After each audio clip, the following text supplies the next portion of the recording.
Hello and welcome back to part 2 of this little overclocking of this machine here. This time it's just going to be basically me talking right here, but I'm going to show you some pictures and some results. So let's look at it.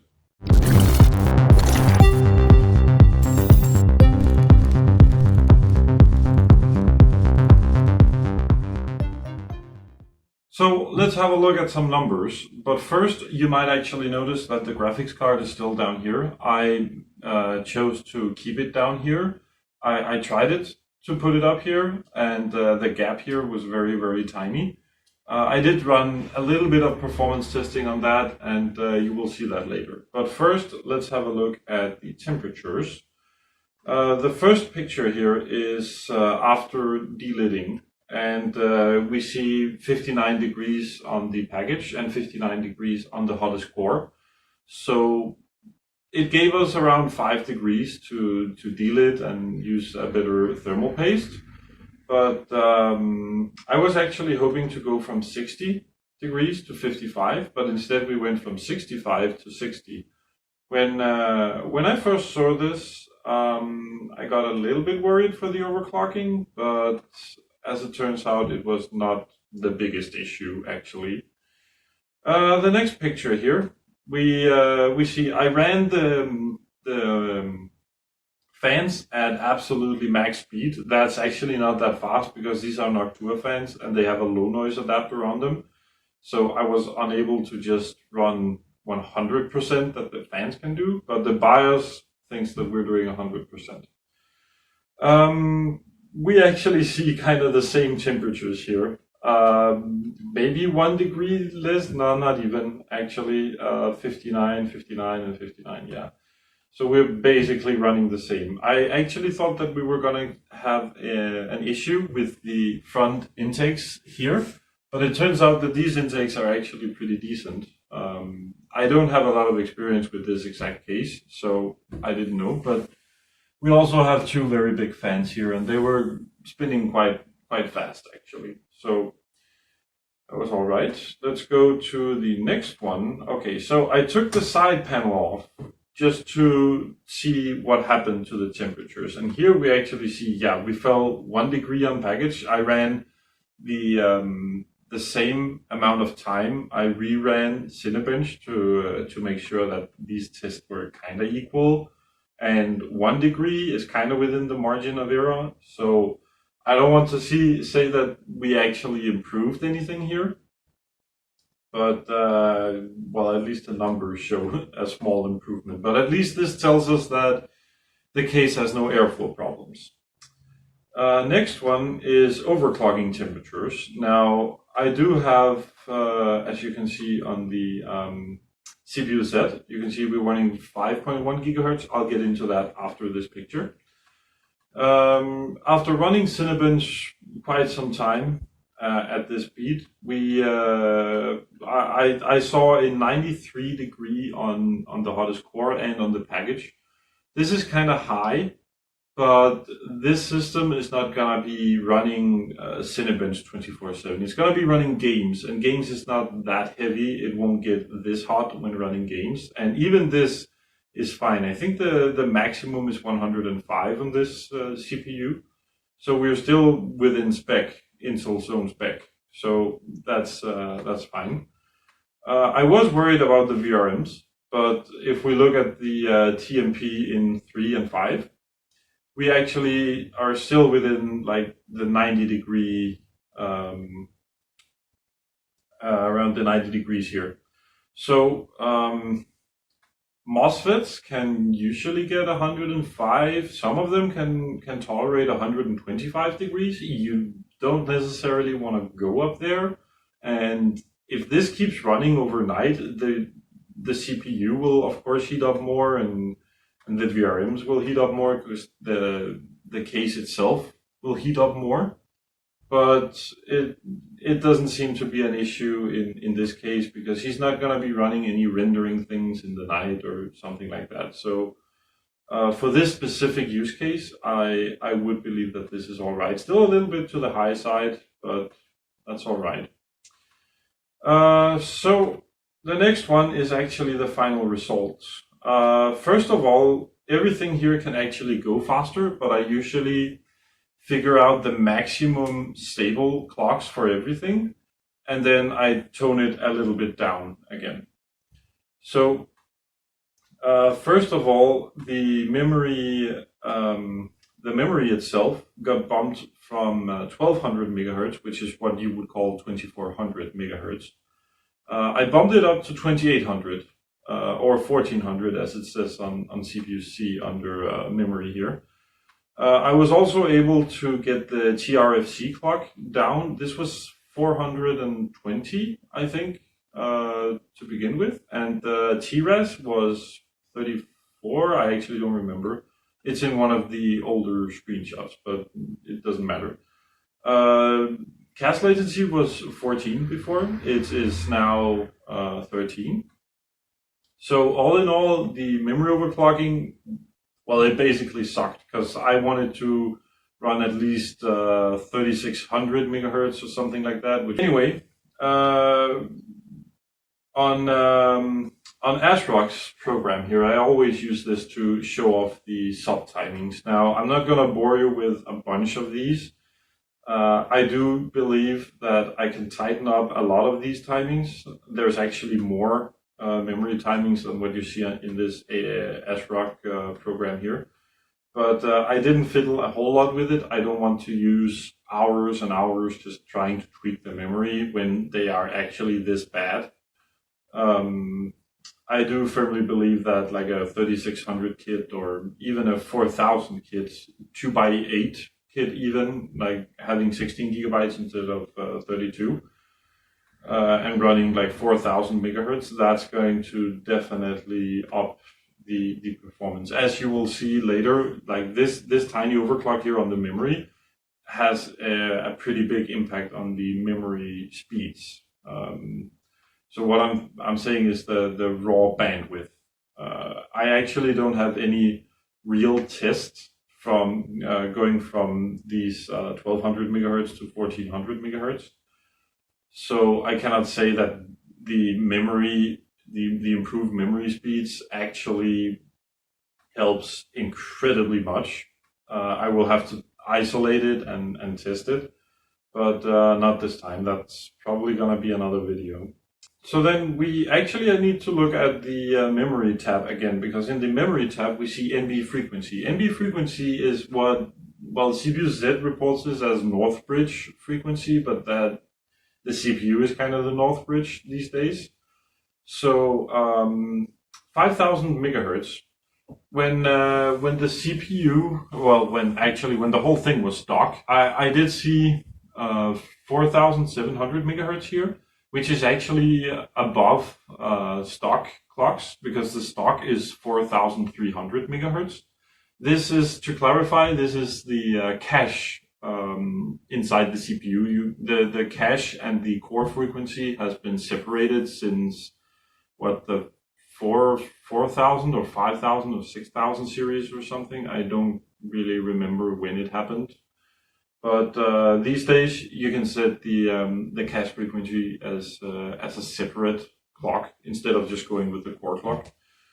So all of the previous results was actually running 4.7 gigahertz on the cache. It does give you a small performance bump running this speed, and I figured out why it was doing it. It had a really old BIOS. It was version 1.1.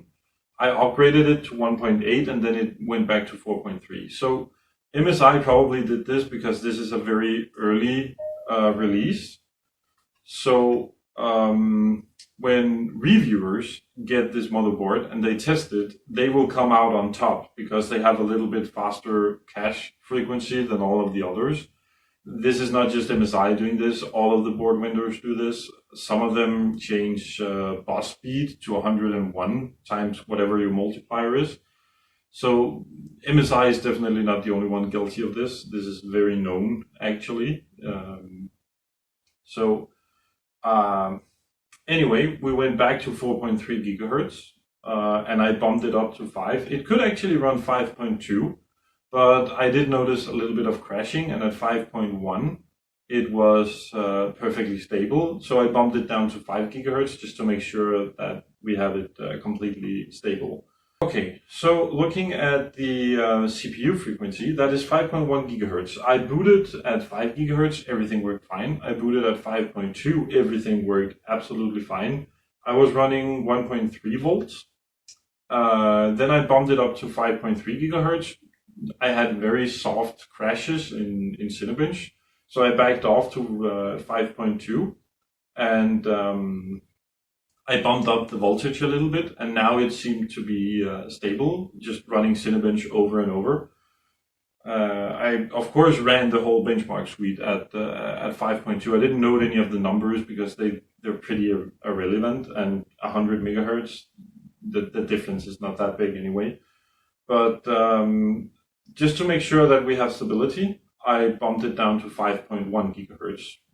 That's a decent speed, but this is also a very high bint i7 from the previous generation. So I actually expected 5.2 to be like absolutely stable, but I don't trust it enough. So 5.1 it is. Next up is the GPU set picture, or window, because it's the same picture. Here we see not really a very big overclock, and the reason is that this graphics card is behaving extremely odd. What I was able to do was to lift the power limits on it, so it's going to be running, I think it ran 2000 megahertz on boost at all times. I upped the temperature limit as well, so it seems to be rock stable at 2000, or was it 2008 megahertz or something like that. Of course, it would boost up to that before as well, but only in the beginning. As it started to heat up, the boost algorithm would start to limit the frequency a little bit. So we're not going to see the biggest boost here. Of course, I also upped the GPU, the clock, GPU clock and the memory clock a little bit. I think it was 40 megahertz on each, which is basically nothing, but it does help a little bit. This graphics card has incredibly coil whine, and I don't know how the VRM is actually doing on that card. It seems to really not like overclocking at all. So yeah, this is the result. Let's go and have a look at the BIOS really quickly here. I'm gonna run through everything really quickly because this is starting to be a bit long. So of course I set it to expert, 5.1 gigahertz, that's a 51 ratio. I have a 50 ratio on ring. Ring is the cache frequency. And what do we see? Yeah, I disabled XMP, and then I set every timing manually.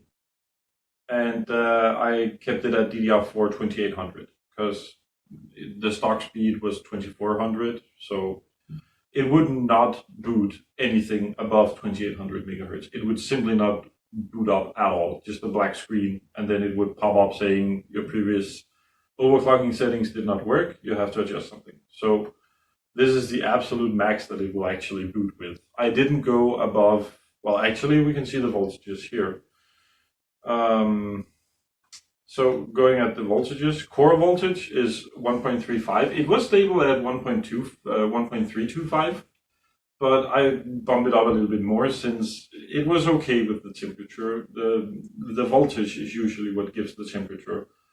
That was all right. The CPU SA voltage is helping with memory frequency. And going above 1.2, I think 1.25 is actually not recommended, and you can actually over time degrade your CPU.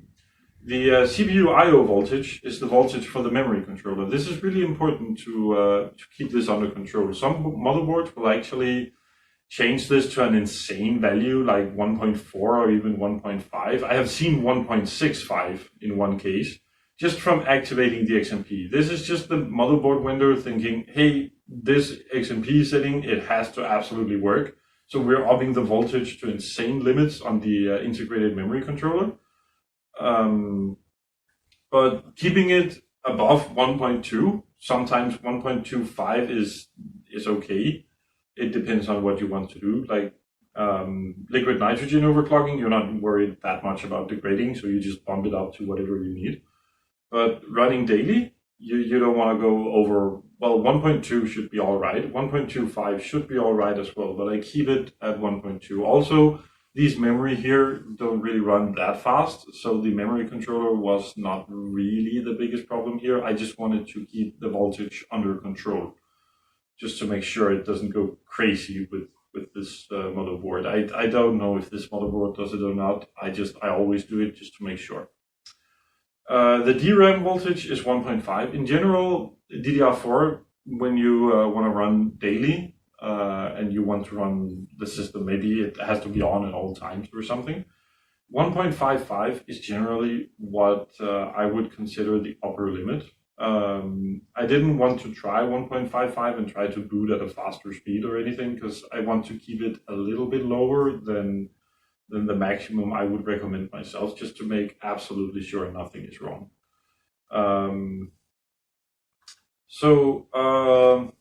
The last BIOS picture here, this is just showing the timings page. There's a lot more timings underneath, but these are the ones that I actually did set manually.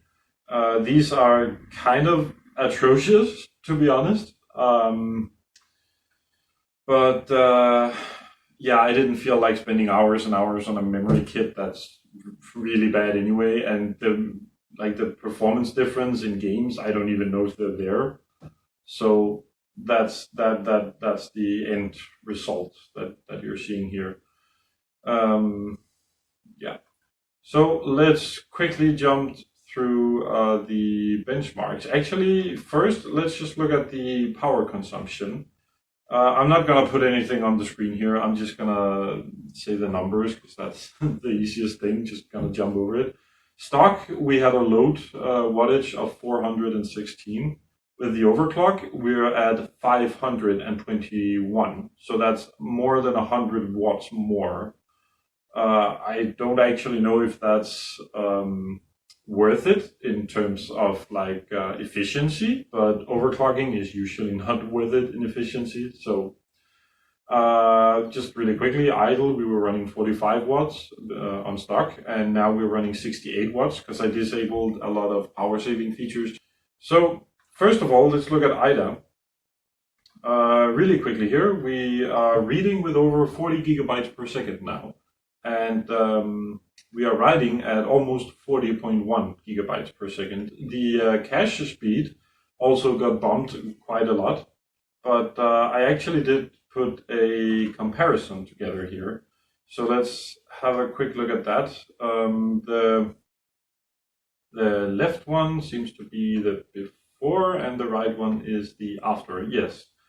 So we actually gained 7 gigabytes per second in 6.5 gigabyte per second in memory read.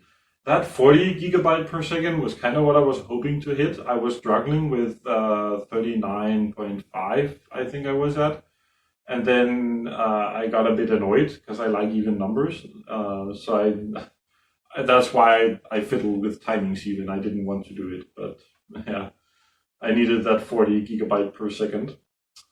As well as, if we look at the cache, we went from 803 gigabyte per second to 950 gigabyte per second. So that's 150 gigabyte per second free bandwidth within the level 1 cache. I'm not going to go through the level 2 and level 3. If you want to, you can just pause the video really quickly. The latency actually went down from almost 60 nanoseconds to what? 53.5 nanoseconds. That's decent as well. So let's move on to Crystal Disk Mark. I did say that I don't think this is going to change much. This is just a quick picture of the result, and now we're going to put the compare up. So the left one is actually the overclocked one, and the right one is not. And the difference is not that big. We do see some improvements here and there, but we also see some worsening, I think I should say. in other places. So I don't know if this is margin of error. There's like the read, what does it say, sequential 1M, Q1T1. That actually got bumped pretty hard. I don't understand why, but yeah, it's there. Let's move on to SuperPi. We are now calculating the 32M at 7.2 seconds. Well, that was the 1M, sorry. The 32M is what now? Under 7 minutes. We are at 6 minutes and 45 seconds. Well, 45.7 seconds. That's pretty all right. Well, I actually do think that before we were running 5 gigahertz, because that's what this CPU turbo is up to by its own when it's stock on running on just one core. So let's look at the compare really quickly. Obviously, the top one is the overclock, and the bottom one is the stock. So we see what in 1M 7.6 seconds, and now it is 7.2 seconds. So it's not really a huge improvement, but this is also a really short benchmark. If we look at the other one, we gained what 16 seconds in total. So I think this is down to improved cache, improved memory, and a little bit of improved core speed. SuperPi really likes fast memory, so this might be what helped it along. Let's move on to W prime. We got 2.954 seconds on 32M and 84.916 seconds on 1024M. This is actually pretty good. This is a 6-core with hyperthreading, so it should be all right at 5.1 gigahertz for sure. Looking at the compare, we gained, what is that, 7.7 seconds in 32M, and we gained 15 seconds in 1024M. That's pretty good. Moving on to Cinebench. This is one benchmark that I actually really like. It's sort of my benchmark for all of the benchmarks. It's really good at testing stability because it's really hard on the CPU to do, but at the same time, sometimes I have passed Cinebench here, but not being able to pass 3 Mark times by. So just one test is obviously not enough.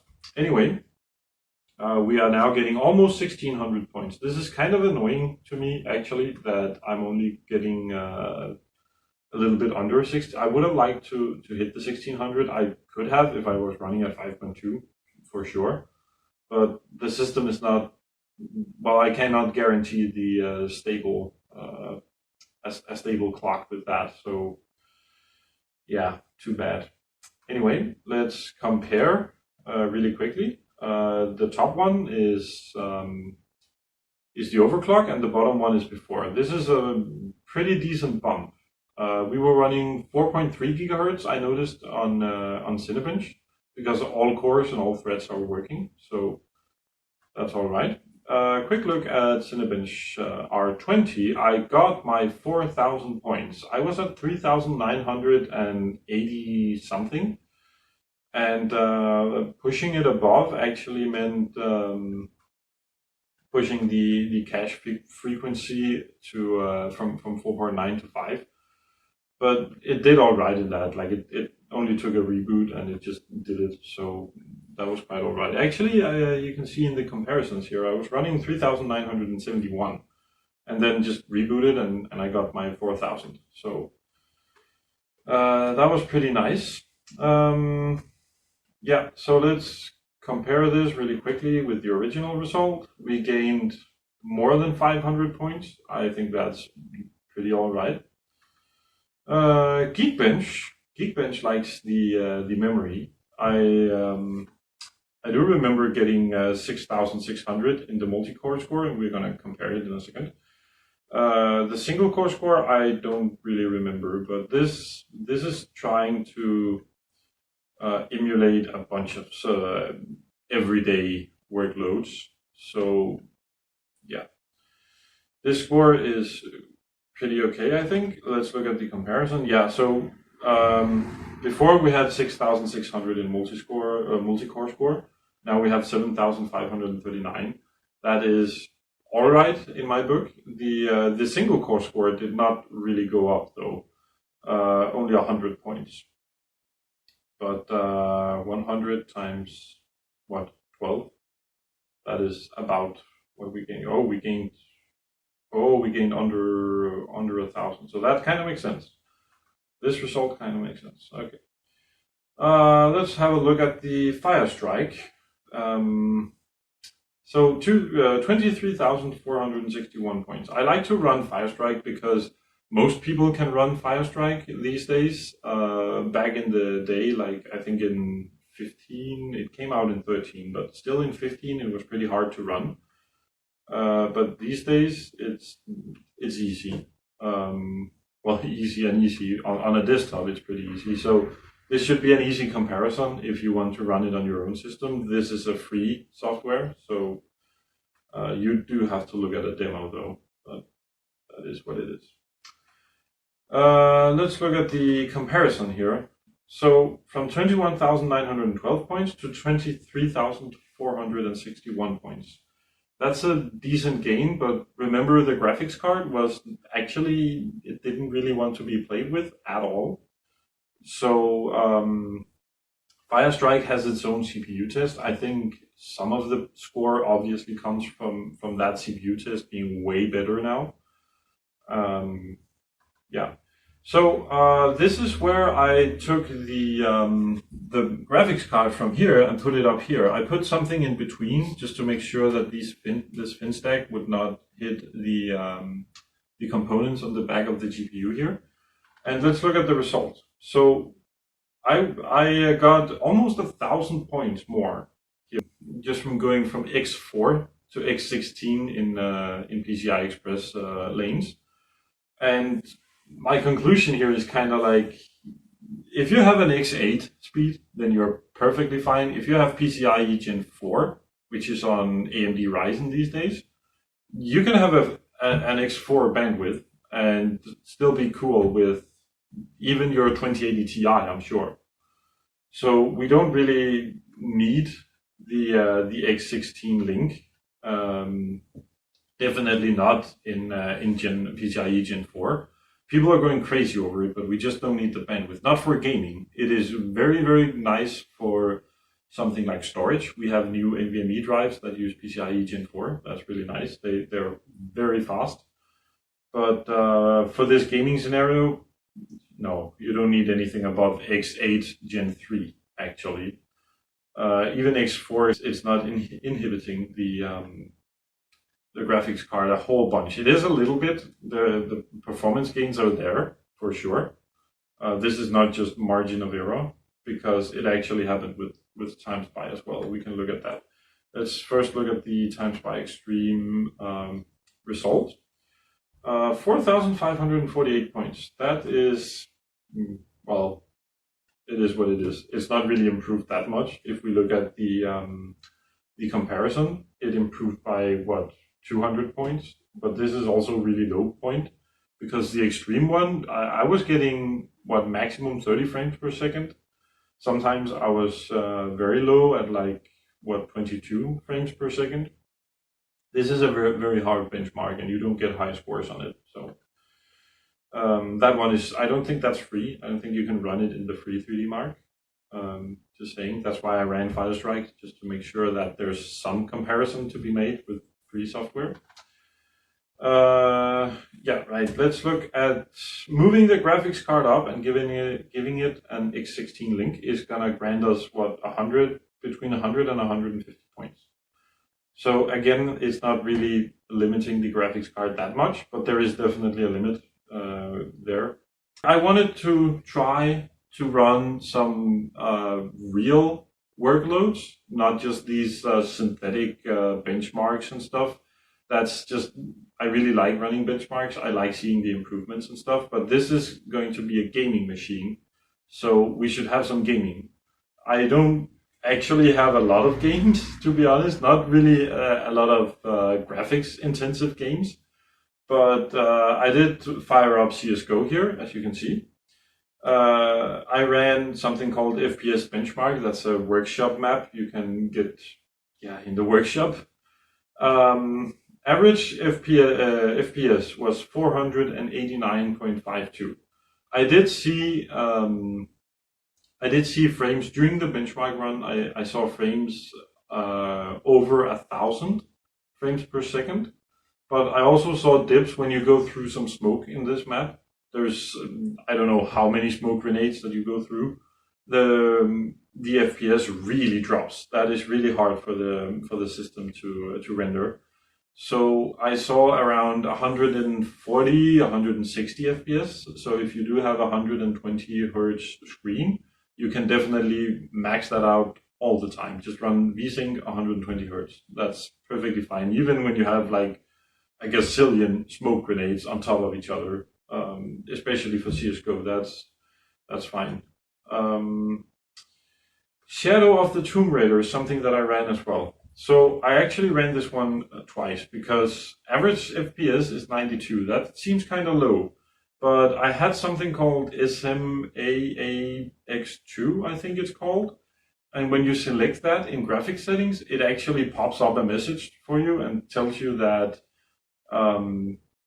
this has a very big impact on performance. So this result right here is with that on. I also took it off and ran a TAA in anti-aliasing instead, and that gave me almost 130 average FPS. So definitely this SMAA, there was SMAA and SMAAX2. I don't actually know what the difference is here, but that's there's definitely a difference when it comes to rendering in FPS. But visually, I could not see a difference. I'm probably not the guy to ask for a difference anyway. So we went through everything. This was just me talking a whole bunch and not really anything like productive, I should say. But it did take some time for me to do. Anyway, thank you for watching this little series here. Bye.